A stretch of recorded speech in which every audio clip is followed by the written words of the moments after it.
goal of this podcast is to help you break in and thrive in advertising. And we do that every week by sharing the stories and advice of those rocking it on the other side.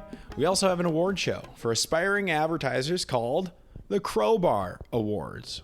So you can break in, get it? You can check it out by visiting www.crowbarawards.com. And this week, we learn from one of the best creatives in the industry, Nick Howard. Nick Howard recently made the switch from working at Wieden and Kennedy to now serving as an SVP Creative Director at Leo Burnett in Chicago. Nick Howard is the art director side of the infamous Nick's creative duo, his partner, of course, being Nick Stoner, who is also on this podcast. And I have a special love for Nick Stoner and now Nick Howard. Nick Stoner, who was on the podcast previously, was the person who introduced me to Myra Nussbaum at Havas Chicago to come on this podcast, and she eventually hired me at Havas. And I was not the least bit surprised when I ended up having another Hall of Fame episode with Nick Howard today. So Nick Howard is making waves across the industry, and it's caught the attention of Leo Burnett, so that's saying something. It's also caught the attention of industry trade publications and the industry as a whole, because in 2022, their work, this is the Knicks we're talking about, their work for Clash of Clans was awarded 2 Grand Prix at Cannes. It also won the film Grand Clio, Best of Gaming at the One Show, and the Webby for Best Documentary, propelling Wieden and Kennedy Portland to Independent Agency of the Year and onto Fast Company's Most Innovative Companies list. In 2021, they were named to Adweek's Creative 100, and their work with Alex Prager at DDB helped LACMA open their doors to the public for the first time since the pandemic began, leading Miller Lite to its first one-show Gold Pencils and Cannes Lions. So the list goes on. I can read more. They have Super Bowl spots, 2 of them, and they're really obsessed with ideas that are simple, powerful, and demand a reaction. Today, you will listen to Nick Howard talk about his break-in journey, from aspiring to be an astronaut and thinking about going to Boulder, to then thinking about being an orthodontist, to eventually leading to advertising. He also graduated from the University of Illinois, where I went, and he explains specifically what a student's goal should be in creating a portfolio, and talks about how he went from being an internal communication intern at his first job out of college, where he might have stole some files, but eventually broke into art direction, and where he learned how to make the chili fit in the cauldron. As well, we learned the importance of finding your accomplice in advertising and how having a strong partner can help you break in and thrive in advertising for the long term. And he listed out some resources, secret resources. You can only find those by checking out our Instagram at Breaking and Entering Pod. That's on Instagram. And I'm doing a new thing. I will help you connect with Nick personally if you leave a review on Apple Podcasts and rate the pod, preferably 5 stars. And you reach out to me on LinkedIn, I will email Nick for you.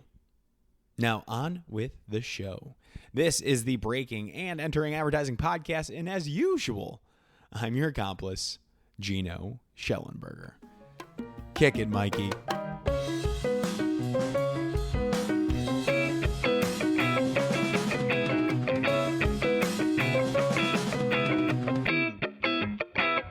All right, Nick Howard, welcome to the Breaking and Entering Advertising podcast. How the heck are you doing today, sir? I'm doing good. It's Monday, Gino. It's good to talk with you about something other than like what I have to actually do for work. So, How often do you talk about advertising? I'm one of those awful people whose hobby is also their job. So, yeah, way too much. Way too much. Well, how about another 30 to 40 minutes of talking about advertising? Can you handle that today? It's the least I can do. Great. Well, you look great. You got some cool glasses on and rocking a mustache. I get made fun of for my mustache. I'm sure you don't get made fun of for yours. But Mustaches are good, especially when you have eyebrows like mine. I kind of just have like 3 mustaches on my face. well, you're rocking it. You're rocking it. So what are we going to talk about today? You are crushing the industry right now. You're an SVP Creative Director at Leo Burnett. Are you in Chicago, Illinois? Yeah, thank you. That's really nice of you to lie on this public forum about me, but I Mm. am in Chicago.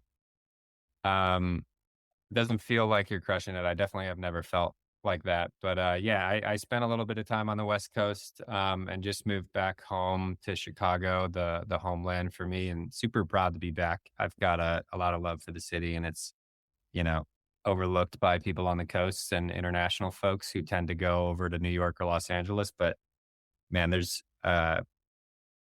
really no other better city. Y- So Did you grow up here? I did. Yeah, I'm a suburb boy like most people. Which one? Who find their way into Chicago. I grew up in the Northwest Burbs in Barrington, um, Gotcha. and I always hated the city. And then, like Barrington's a little woodsy, and I grew up skating and snowboarding, so I kind of lived outside as a kid. A little bit of like a raised by wolves situation. And yeah, I didn't like the city. And then as I've gotten, I don't know, now I'm kind of a city guy, I guess. Yeah. I didn't know Barrington was outdoorsy. Had some woods and stuff over there. Not all of it, but, where we lived, we backed up into, like, a forest preserve, so I kind of, Hmm. You got like something there. yeah, my free time was spent with a little Swiss Army knife, like, scratching my name into trees and stuff and pretending like I was, Bear Grylls. I love that. I had that phase too. Um, but maybe not as quite. What are we gonna talk about? I think we had your partner, Nick. So the Nicks, 2 Nicks, Nick Stoner on the podcast, which I have to say, and I told you this, and I think you know this, and he knows this, but to the audience, after I interviewed Nick Stoner, he introduced me to Myra Nussbaum, who's the president and CCO at Havas. And after I interviewed Myra, she hired me. So I have to give a shout out to Nick and for making that intro. And I know you two are creative partners. And he's going through some stuff right now. I think what's his life like? He is in the delivery room, literally as we're recording. Are you are you gonna stop by after? No, he's in Portland, Oregon. Him and his wife Oh, are, he hasn't moved back yet.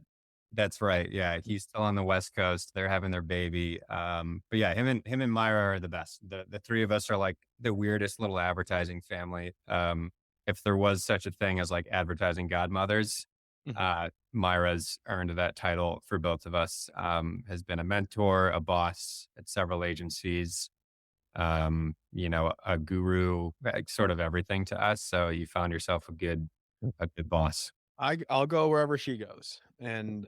Um and I brought up your Nick Stoner being in the delivery room, I guess, because you guys are so close. Like, I wouldn't be surprised if are you the Godfather? Were you on the short list for that? Oh man, I don't know. That's a good question. You might. Jeez. I guess that's probably now that we said it in front of millions of people, you might have to commit. But I You think I bring that up because you guys are so close, and that's one of the big themes that I want to talk about. Learning about Leo Burnett, learning about where you guys just came from, which what I believe is Wieden. Is that accurate? Yeah, you got it. And then talking about like the longevity and the importance of finding your accomplice, as we would say in breaking and entering, your creative partner to thrive in this industry. So those are the key things I want to get in all your advice as well. Does that sound okay with you? Yeah, let's do it. I think it's a fun thing to uncover that a lot of people ask questions about, but I'm not really sure anybody has an answer. So I'll try to provide something. But yeah, I'm sure he would appreciate me recording an advertising podcast as his wife is delivering his baby. It's awesome. It's awesome. All right, well, let's throw it back and then we'll work our way back up to how you got to Leo. But I think just kicking it back to when did you realize you wanted to enter this field and create ads for a living? I still don't know if I want to create ads for a living. Um, That's a good answer. but I really love doing it. It's I don't know, the creatives of the industry are really blessed. I think it's like it's such a fun, silly job. And whenever you're like drunk at a party with random people who don't work at the industry, they always love kind of peppering you with questions about it. But when I was a kid, like I said, or maybe this was before we started recording, I just grew up skating and snowboarding and like trying to make music and playing around with stuff. So I never had a plan to go into advertising. I actually had a really roundabout way of getting there. I tested super well in high school. I got like perfect in science and math, and then almost zeros in reading and English. If anybody out there took the ACT, Yeah. uh, and so it was a pretty like binary choice for me. My parents were like, "Okay, go be an engineer. Like you're good at math and science." And so Sounds good to me. I wanted to go snowboard in Colorado, and they're like, "If we're gonna pay, a bajillion dollars a year, you're gonna be an astronaut." Because they had a great aerospace program. Who's they? Boulder, weirdly enough, They have a great aerospace program, I heard. they birth a lot of astronauts Yeah. specifically. Yeah. Maybe they don't now, but they did. And that scared the shit out of me. And scared me enough to say nope. So my parents kind of called my bluff a little bit. And then I bounced around all the other colleges I like applied to and tried to figure out which one left the door open the most. And so went to U of I where I was undecided. And then U of waited. I? Yeah. That's where I You had went. you nice, Illini. I don't have a ton of Illini pride, but Well, the one the sports get the basketball is decent. yeah, there's a little bit of Well, pride tell me there. more. Now I'm hooked because my brother went to Boulder and I went to U of I. So Okay, I have nice. some connections here. I'm Okay, interested. nice. So you've got comparisons on both sides. Yeah. Illinois was great because I had no idea. Basically, I wanted to defer my decision as long as possible. Like I'm just decisive now, but at the time, I didn't want to go into finance. I didn't want to like I thought I was going to be an astronaut. Then I thought I was going to be an orthodontist. That's Uh, cool. I had a lot of like teeth work as a kid. Um, but then it was junior year, and I was kind of staring graduation in the face, and I had to declare a major. So you Uh, went till your junior year undecided. Yeah. Yeah. And I took one of those classes that force you to make, like phony resumes, and they were all really boring. And then the one that was basically like, the little skateboarding company I propped up where my friend painted skateboarding decks for me. And I made little videos of my snowboard crew and like all this fun stuff I did. It said I should go into advertising. So I took that to heart because the rest were like, you should be an econ major. And so all the boring things basically were easy to check off. And I was like, I'll see what advertising is about. So you were doing like this little media like company or production company making videos throughout college of your passion?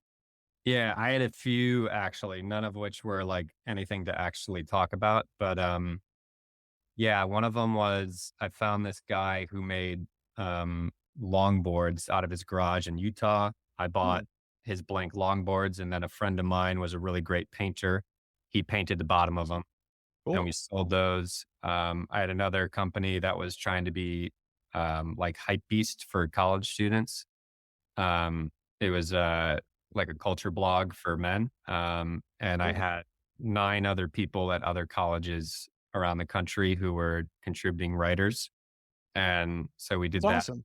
for a little while, and then I just liked to, play with my bootlegged version of Photoshop on the side, and so all those things sort of culminated in like, you should probably try to make things people enjoy for a living. I love it. So like a little bit of branding, entrepreneurial spirit. Um, you got 9 other writers from different schools to contribute to it. What was it called? Cheap Crew, Cheap. uh, Nice. obviously influenced from, Illinois' mascot. Wow. And were these LLCs that you like actually registered, or you're just kind of doing it? No, no, not like I said, nothing real. But they made for a, you know, kind of a weird resume. And like I think even one of my projects was my brother-in-law really enjoys beer, so I made a fake beer company in his name and gave him like a brewing kit. And so one of my projects was like a fake beer company for my brother-in-law. It was literally just a Christmas gift, but I turned it into a project and people liked that. And were these in your like portfolio? Or I guess I'll let you finish. So you decided from a class that advertising was potentially an interesting route from thinking about potentially going to Boulder to be an astronaut, engineer to orthodontist. You land on advertising. My first question now, or my next question is, what did your parents say? You scored super high in the math and science portion. Makes sense to me, finance, accounting. How did they handle when you said advertising was the route to go? Well, I scored, yeah, I did okay in high school. And then when it came to the real world in college, it was really funny. I had this one t-shirt. It was like a tall tee, if any of my listeners know. It's like a ridiculously long t-shirt. And on the hem of it, I flipped it up and I had like all of the econ formulas written on it. Nice. And I think this was freshman year, so I was probably 18 or so. And my mom found it when she was doing my laundry, like on a winter break, and absolutely like lost her shit and was freaking out that I was cheating. And I was like, oh yeah, I'm actually not good at math and science. It turns out like I managed to do it pretty well in high school, but in Hmm. college, I have no chance. I, you know, I don't know. I guess it's okay to say that now. Yeah, I cheated a little bit. Hey, with generative AI now, I'm sure a lot of students are cheating. Yeah, but no, that they didn't um they didn't bat two eyes at it because I don't think they knew exactly what it was, but I don't necessarily think I'm a nepo baby. However, my sister did get me into the field a little bit. She when I was even before college actually. Do you know what a PA is? A production assistant? Yeah. Yes, she was working for all sorts of production companies, MTV at the time and AMC Networks and Second City a little bit. And so she brought me onto set a few times as like an illegal unpaid PA and just let me hang out around set and buy Twizzlers and cigarettes for people. I'm sure they don't buy that now, but I was driving vans and just being a PA and I loved set life and the like exposure into production was enough for me to say yes to advertising. And now she's the best. She is running Second City in Chicago and expanding them all over the states. And so she's crushing it and definitely like the reason why, I have a career. Oh, I should get her on the pod. That sounds really interesting. Um, so your junior year, you transfer in, and then did you feel behind? Did you know you wanted to go the creative route? Did you have that decision made? Were you looking for internships? Was it like, okay, was it like an epiphany moment where you knew you had to go all in on this and make a stand?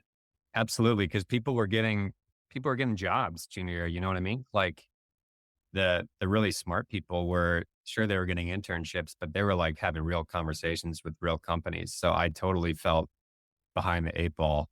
Um, and I joined all the things, right? Like in college, you just try and stack your resume with, Yeah, the ad club, yeah, just a Steve Hall.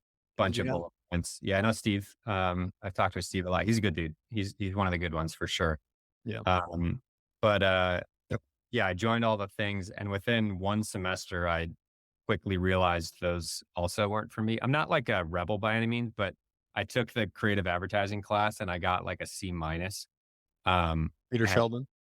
yes, yeah, and I knew my idea was like better than the rest, or at least my arrogance told me it was. And so after that happened, I immediately quit all that stuff. Um, and You withdrew from like the creative the portfolio undergrad classes. I And you, withdrew. Yep, exactly. I withdrew from those classes. I got out of the advertising club. What was it called? AAF. yep. Got all of out of that because I just, yeah, I wasn't willing to like play the game because I didn't believe in the game. And then I just kind of kept doing what I did. I got really lucky. I knew I didn't have a chance at any of the real agencies, and got really lucky at an amazing place called Trisect with an internship outside of art direction or creative. I think they just like threw me a bone, but Is that where you met Nick? it is. I remember this now. Yeah. Um, I want to pause there because I think there's a really good lesson. I think for creatives, we're talking to creatives right now. The game that you alluded to, can you explain that in like in an undergraduate educational setting? Because I know it, I played it, and I used it because I was an account side and I was the president. I did all that, and that was fine. I knew what I was doing, and it was really beneficial for the account track. And I think there is a lot of benefit of like doing these clubs and participating and going all in. But I get worried for the creatives. I get worried that the local client briefs are not good for portfolios. I get worried that the class projects for creatives are not strong. It's something that I've been trying to talk with lecturers, with adjunct, and like teaching them and talking with them, like assign really interesting briefs rather than the local nonprofit or local coffee shop. Is this aligning with your thinking, or am I going in a different direction? No, I think that's right. And I'm sure I'm sure it's like subjective, uh, depending on, you know, who you're talking with. But I think that um it sucks a little bit because I wish it was like, a series of like things you need to do to become a creative. And by taking out that sort of to-do list, it makes it really nebulous and it seems impossible if it's already not impossible to break in as a creative. Um, but what I realized was like, I actually didn't know this. I didn't know that like creative people in the industry didn't care about resume building, but they don't care about resume building. And I think even if you're, you know, 10 years into the industry or whatever, like basically resume building is networking. When you're going to all those clubs and stuff, you're just meeting people that you should know. And hopefully one of them kind of, is a hinge to a door that opens for you. But for the most part, that creatives do need to network and you need to talk to people, but usually the people that you meet as a creative in those venues are just, they're not totally sure how to help you. And it's nothing against those people. It's just they operate a different side of the business. And um, from a hiring perspective, when you're looking at like young creatives, you basically look for uh, oddballs. And it's not like, are you a weird person to talk to? It's like, are the inputs that you build into your creativity different from the rest of the people? Because then I know you're going to have a fresh perspective versus if you've gone the same path that everyone else is.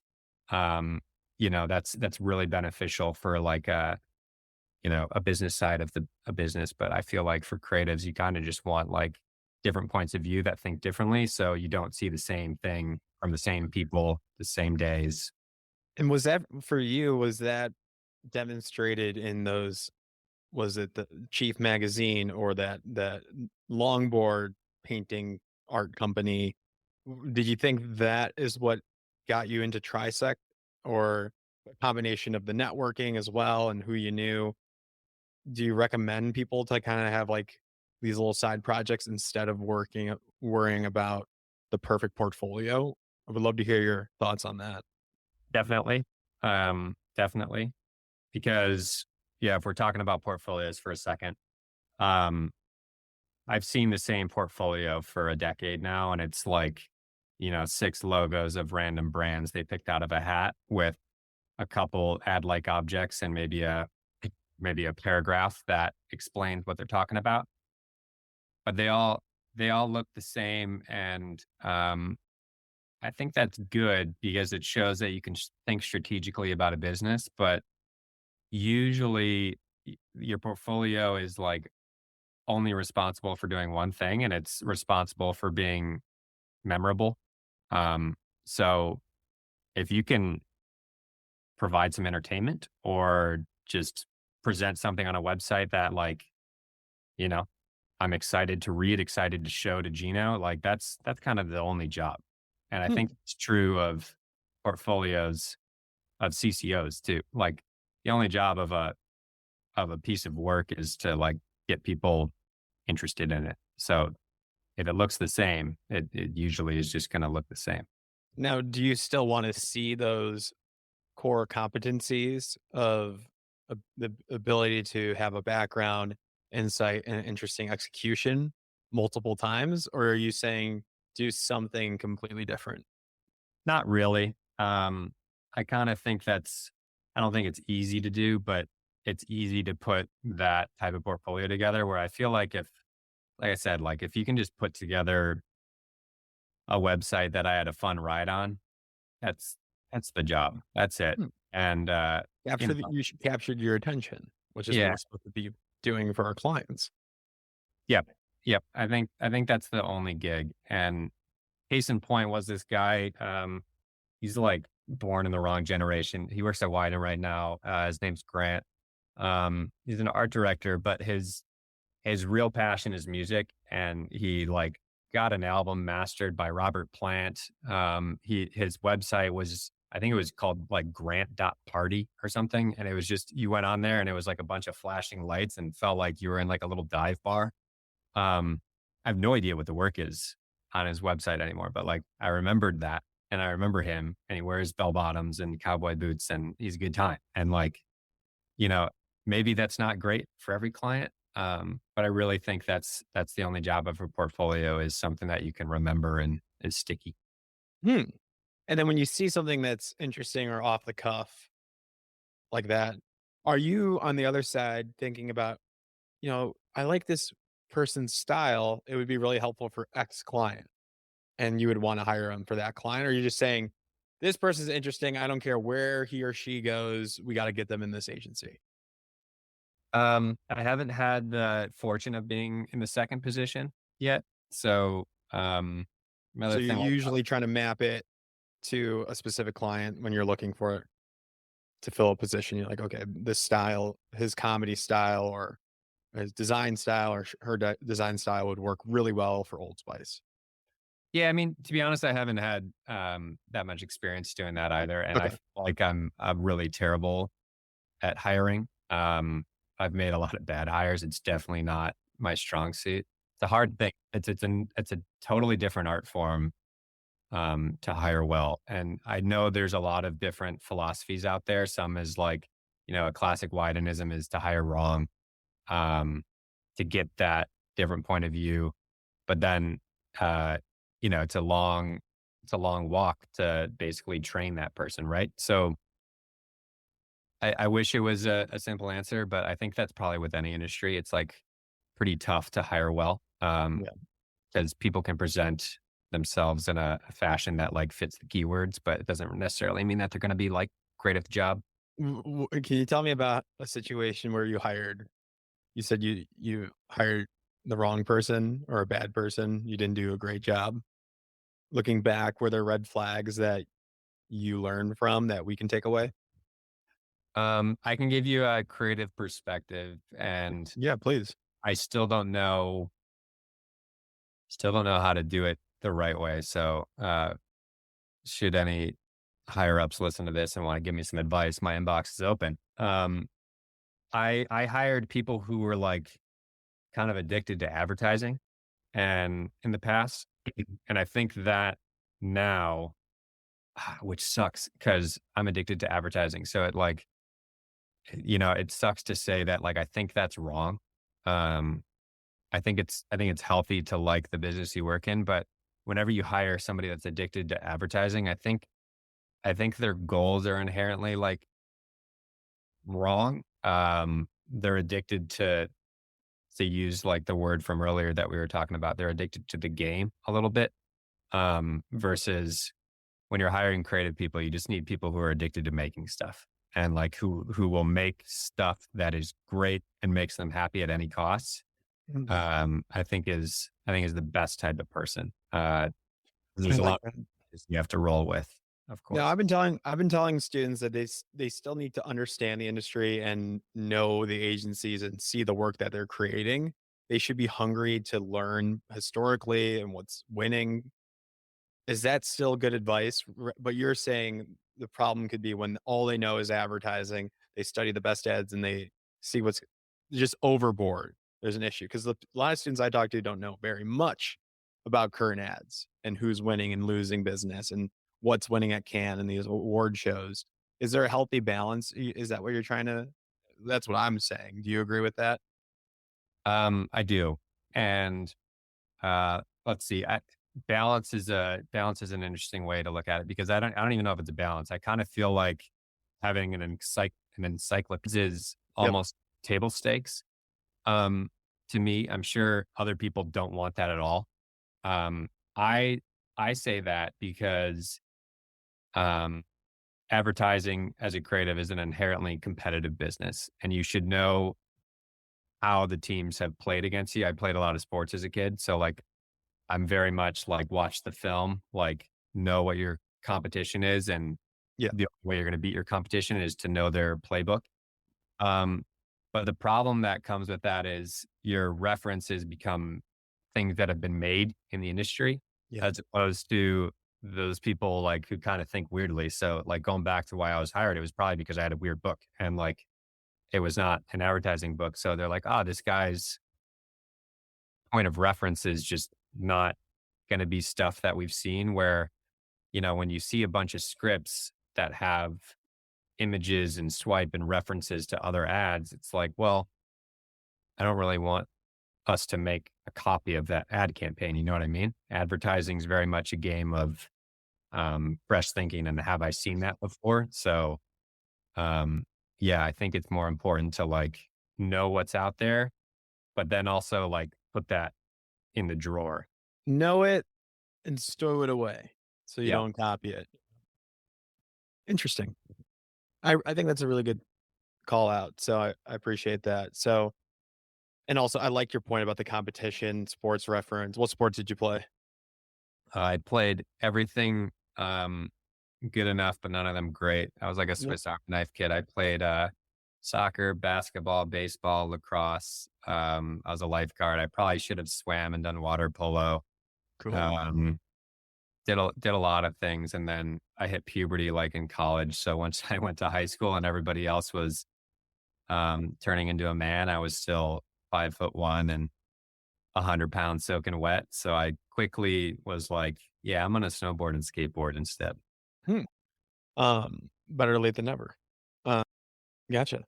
And I like the point. What I was saying was, I like that you have to understand your competition, looking at the different books that are getting hired, so you know not to copy it, and also what the standard is, and like what the books at Wieden or Leo they are looking at. So I think that's important. But then stowing it away. So good lesson there. Let's get back to Trisect and how you met your partner. So how you broke in there because you had an interesting portfolio, you're saying, and even showing up late to the advertising major game, which is not mandatory at all in any way, shape, or form. But you kind of discovered it late compared to maybe other U of I students that knew maybe their sophomore year. So you quickly bounced back, created some sort of portfolio, and had a little bit of help from your network, and that got you an interview at Trisect, which is a was it a full service? Is it a full service agency? Creative is a pretty standard agency, or how would you describe it? It doesn't exist anymore. I don't think it's an RIP scenario, but they were a shopper agency. The amount of talent though that has grown out of that Trisect family is pretty incredible. Who was the CCO at the time? Chris Kinsella was the CCO for us at the time. He's an amazing dude. He went on to, I think he's teaching at Northwestern now. Before that, he was, I don't know if he was leading creative or what he was doing, but he was working for the Obama Foundation. Okay. Before that, he was CCO at Arc Worldwide, which is the shopper arm um, under Publicis, like kind of sister of Leo Burnett. Okay. But yeah, good dude. And a lot of people have gone on. Account person who interned with us, Mackenzie Badger. She went on to work on presidential campaigns. There's a few people who've gone to Goodby, um, like Andrea Diquez, or not Andrea Diquez, different Andrea. Um, I'm forgetting her name. She just got married, so I only remember her maiden name. But she's heading up new business at Wieden, Amsterdam. Amazing talent from that Yeah. place. And it And was it was small at the time. Where was it located? at the highest, we were like 130, and we were in the West Loop. It was like, one of those boutique shops that just boomed. Hmm. And it was a great time. It was actually, you know, like the best advertising experience I think I've had to this date. And I You think, got some pretty big names on your resume, right? So that says a lot. yeah, they did a really good job. I mean, amazing people through and through, but they got bought by um some Canadian company and have since, gone on. So So did you get hired right after you graduated from U of I? Did you take a gap? Were you fortunate enough to get hired right out? I had an internship there. Okay. So graduate internship, and was it in copywriting, art It was direction? it wasn't in art. It was not in art direction. It was I heard, after a couple years of working there, the art director who they wanted to hire actually backed out at the last minute. So they like had to fill a role, but they were like, I don't really think he's an art director. So they gave me an internal Marcom position. Um, Mm. I wasn't even partnered up with a copywriter. I was just sort of this like floating weirdo. But I didn't apply to Leo Burnett. I didn't apply to DDB. I knew I didn't stand a chance at any of the big agencies, so I didn't even bother. And I tried a bunch at some of these smaller agencies, and that was like, you know, um, my learning. That was like how I learned how to walk, was the people and the time at Trisect for sure. Looking back, do you regret not going? I mean, obviously not, but do you think is a strategically sound move to go smaller if you don't think your portfolio will stand up? Do you think that still holds true today? Um, I mean, get a job is the like short answer to that. I kind of sound like a parent when I say that, but like doesn't really matter. I think a First lot of job, first job for sure. Like you just gotta like if you got bills that like debt and stuff, I totally agree with that. Like just get in. and I feel that way about colleges. I feel that way about jobs now. Like anywhere you work, you're going to learn a ton. And after working at, a few agencies, there's something really like liberating to realize that you don't need to find like happiness in the name that's on your resume. Like you can do good work on any brief at any company. It's just like have a good time with the people you're working with and make sure that you're either challenged or, like moving forward. That's the only goal. I hear you. So then you got in as a Marcom internal communications internship. And how'd you turn that around? And then we'll talk about how you met your creative partner, I'm sure. Yeah, well, I was designing emails for the company party. That's what I was doing. And I was just bopping around I actually got really close with all like the old guys who worked in the studio, and I would steal their files from the server. I would like quietly go on the server and steal their files down. They had like huge Photoshop files, and I would just sit at my desk and reverse engineer them and try and figure out how they did the things they did. And so I hung out with all the old dudes, like all the like 65-year-olds down in the studio, and got really close with them. And then I designed a logo for the Franklin, the Franklin building. It's on it's like right in the loop. My Yeah. boss beating me and his logo made it. But yeah, I got pulled out of an intern meeting because they were like, the clients are here for the Franklin, Nick, and they want to see your logo. And so they pulled me out in front of all the interns. And that was like my big, like, all right, pal, let's see if you got it. So Um, you weren't even supposed to work on this logo. You did this just out of yeah, I just saw some like, you know, pieces of paper on the wall and well, wait. try to do it. I love that. People can do this today. Like if you show up and you hear stuff and you submit an idea, like with Myra, as you know, she'll take a good idea from anywhere. I think that's true. And yeah, they're like, obviously certain people carry a little cachet with them and their ideas might hold a little more weight, but Of like, course. um, yeah, it's super corny, but creative does come from anywhere. And it's just like it takes somebody to see it and frame it in a way that people are going to buy. And your logo for the Franklin did not win. And Unfortunately, no. you didn't get fired. I just tried really hard. You know, I just like did a ton of things. And then they partnered me up with Nick and gave us the job. And I didn't know him at all. And then we were actually we didn't like each other at all because we both had the same name. And we're like, no, I'm an individual. Like, call me Howard, call him Stoner. And then about 3 years in, we were trying to get another job and we're having no luck. And we both kind of sat down and we were talking to each other about like the interviews we've had. And he was like, man, I don't know, should we team up? Maybe we should team up. And then we basically formed the Knicks. We were like, maybe it's not a negative. Maybe it's our thing. Maybe we should run with it. So you didn't like each other for that initial. Well, how cool that you went from internal comms internship. You put your effort out into this one logo, even when it wasn't your brief per se, but they saw that effort. They saw maybe what you did with some of the internal emails. You gave it all. You reverse engineered. You stole files. This is a real breaking and entering story. I love it. Little illegal, it sounds, which we're a fan of. And then you got paired up with a copywriter, and you were an art director, full-time gig, entry level. Everybody's favorite thing to do is talk about salary. We were making like 27,000, I think. Big time. Made it big time. And our first brief was for Hunt's Chili. It was Halloween time, and we had a shipper. A shipper is like those cardboard things that you see in Walmart at the end of an aisle, like an end cap that holds a bunch of cans of chili or whatever. And it's got a little panel on the side that says something. And Nick was like, we were in this room, I remember this conference room, and it was like a fishbowl, but all the glass was fog, so nobody could actually see us. They could just see our shadows. And Stoner was like, what if we put the chili in a cauldron? And I had a panic attack. So I was like, Nick, I do not know how to put the chili in a cauldron. And he was like, what are you talking about? Like, we have a full-time job. That's your job. And I was like, I don't even know how to use Photoshop, man. Totally lied my way in here. And we're in this fishbowl with the fog glass, like throwing our arms around, like, oh my God. I think we cried a little bit because we thought it was over. And then the next day I just asked somebody how to put the chili in the cauldron, and they showed me how, and it was fine.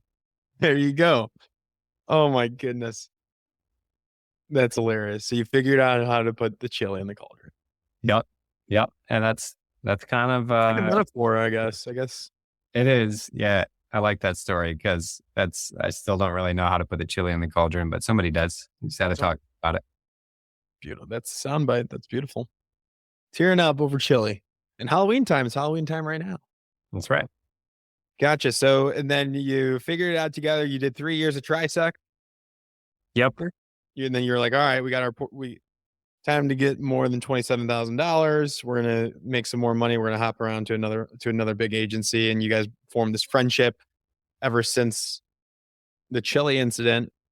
And you combined your efforts instead of being individuals, I guess. So and when we're saying that, it's a website, right? The Knicks website. And you would then applied to duo roles together. Yeah, it's kind of a weird thing. I'm sure people know this. Like it's just easier to place teams because usually, like, say you win a piece of business, like you need teams, right? Right. And I know Mr. Bill Birnbach sort of invented that classic copywriter advertising duo and advertising, and maybe it seems antiquated. But when there's teams out there, you just need teams. Like you don't want to totally rely on one person, and it's such a cheat code because like two brains are better than one. It's it's not more complicated than that old phrase. It just, for everything, it's easier to concept with another person. It's easier to kick around ideas. It's easier. Same person that you build relationship with, and you know each other's style. You figured out how to put the chili in the cauldron together, and you get each other. So it kind of makes sense, right? Do you recommend that like college students, maybe somebody at U of I today, that they find that creative partner, or should that be built when you first break in? What's your take on that? I don't think you need to find the partner before an internship, because you should get a lot of exposure when you're, new in the industry, and kind of figure out, I guess, what you want to do, what kind of work you want to do. But it's super helpful to have somebody who's pretty different than you. Cause you basically just have like 2 times the power. Like Nick is very different than me in a lot of ways. And so, we just both come at things from total opposite sides of the problem. And like, that's what I mean by a cheat code. It's just another person. And I think I talk to my wife about that all the time, and she's so envious of it because, she's an account director, and she has partners that form organically, but it's just, regardless of your job, it's just way easier to do it with somebody else. You know what I mean? Where's she account director at? She works at Epsilon. Oh, nice. In the ad world, for sure. You met in the ad world? We didn't. No. That happened organically, I guess. She started in the startup world, company that was birthed out of 1871. Oh yeah, the incubator in Chicago. Mm-hmm. Gotcha. And then how long have you been partnered up with Nick? Longer than I've been partnered up with the aforementioned wife. So we worked. Get jealous? Does Nick get jealous? How do you balance? Neither of them get jealous of each other. That's good. You got to balance it out. That would be weird. Yeah. I had to ask though. Yeah. So longer than that. So 10 plus years, I'm assuming. I think that's a healthy assumption. Keys, takeaways on how that helps you out. Think about leaving each other. Talk about Nick, not your wife. Yeah. This isn't a marriage counseling session, but it could be. I think that call her in here, please. I think she just got home, so maybe I will. But no, I feel like it is something I wanted to talk about, because long-term creative partnerships are obviously like kind of a hot topic with creatives in general, and people ascribe to different philosophies. They say that like you should try working with a bunch of different people, because it's where magic happens is usually when like 2 perspectives are clashing and you both create something that neither of you would have created. And I think there's a lot of value in that. However, I think there's more value in a partner that you have a shorthand with, a partner that you trust and they trust you, because you're going to come to presentations, you're going to come like at problems from a shared point of understanding and just move a little bit quicker. And I think that there's a lot of time wasted in exploring, other partners. And I feel like if you're a creative in the business and like the idea of partnerships, when you find somebody that you work well together, you guys are going to honestly just win a lot more the more time you spend together, because there's like a certain amount of honesty that you have to have with a partner, and creativity and like advertising is all about honesty. And if you can just shortcut that stuff, you move so much quicker. And you just left Wieden, correct? Correct. Yep. When you did some, was it, what was the Clash of Clans? Clash of Clans. Yeah, we did Clash from the Past there. And we were on people that it was like a super old game. Is that correct? Yeah, we tried to create a little bit of a Mandela effect. So it was their 10-year anniversary, and a huge team of really, really smart people worked on this.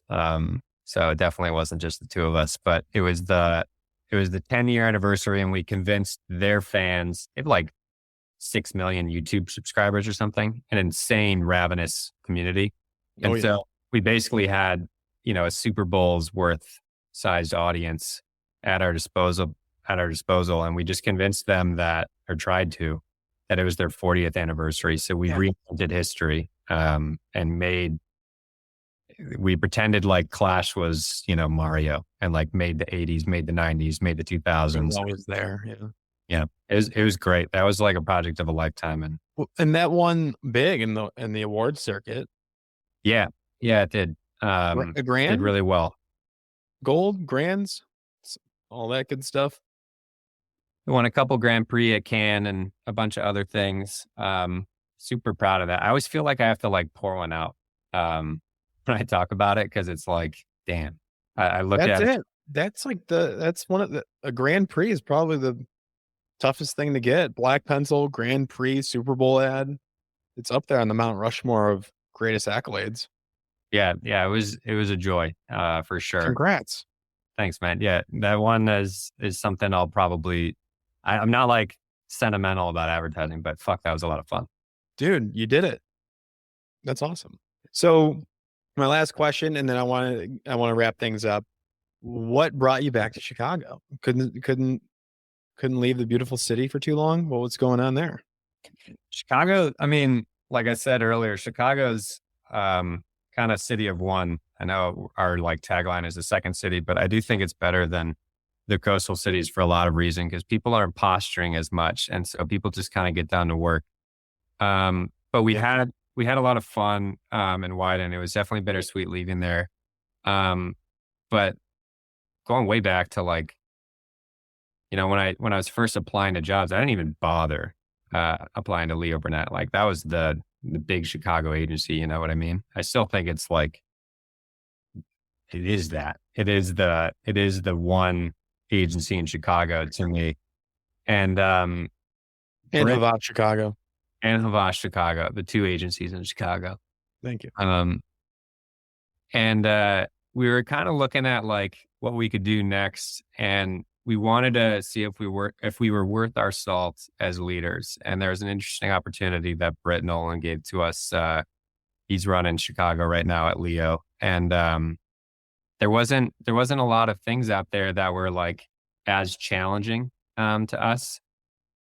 I feel like we were doing pretty well at Wieden. We took demotions, we went from creative directors down to creatives, and like basically saw if we could swim in the deep end a little bit. And now the next challenge was like, okay, we could keep making fun ads, or we can see if we can lead a bunch of people and kind of create this like little army of creative superstars. And I don't think I'm even close to doing that, but that's, I guess, my next creative brief is, can I grow a team? And it felt like the best place to do it was like the Chicago agency. So that's fun. Well, congrats. And I'm sure you're going to lead a lot of great. I always liken it like the sports reference is like the coaching tree. And you said, you work with Myra, and I'm sure she worked with whoever her boss was. And I don't know, there's like a lineage to it. And I think you're going to create some superstars, you and Nick. And I'm sure you guys are both the same level still. Like, how does that work? Yeah. We've had identical careers for sure.